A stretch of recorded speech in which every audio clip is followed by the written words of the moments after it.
Well, I play a character called the Master of Lake Town. I don't quite know how you describe him, actually. He's the kind of character, if you weren't casting me, you'd cast that magnificent Russian actor, Gérard Depardieu. He's got combed over hair, you know, he's bald, but he just tries to keep that hair over there, and a hideous moustache with little flecks of scurf and psoriasis on it. And he is pretty disgusting, and he also has terrible digestion. So he's always talking like this, excuse me, because he's got this acid coming like that. And he's very, very greedy, very venal. He loves gold, he loves the power he has in this terrible place. It's a lake town, so it lives by fishing, but you can imagine it doesn't have much fresh water flowing around it, so it's pretty smelly. A boatload arrives of fish. Under that boatload of fish emerge some dwarves and a hobbit, because they're on their way to the mountain where Smaug, the dragon, lives. As legend has it, the dwarves used to forge gold in the mountains there until Smaug, the dragon, took over. I am placed in this interesting position that I have these strangers that I don't want in my town because they are fearsome and they're good with weapons and they might disrupt the smooth running of my city. But on the other hand, they might also be able to get rid of the dragon, and I might get a huge share of that gold, which excites me beyond anything.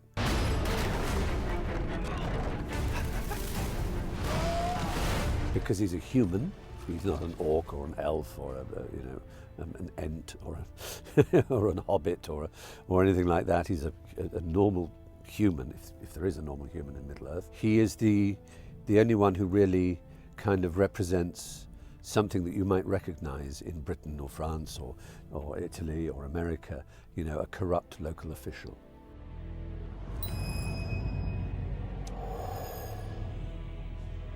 I think the reason I got the film is because I became friends with Peter over another project that we worked on, and therefore I was sort of put in mind by the fact that we were working together on a film called The Dam Busters, which we haven't yet finished because the process of the Hobbit coming together took so long. The challenge for me, I suppose, was not to be too grotesque, because Peter Jackson has a side to him. He'd be the first to admit, you know, he made those early gory films, you know, Brain Dead and things like that. And there's a part of him that absolutely adores that side of filmmaking. And he saw me, I think, as a character who could be really grotesque. In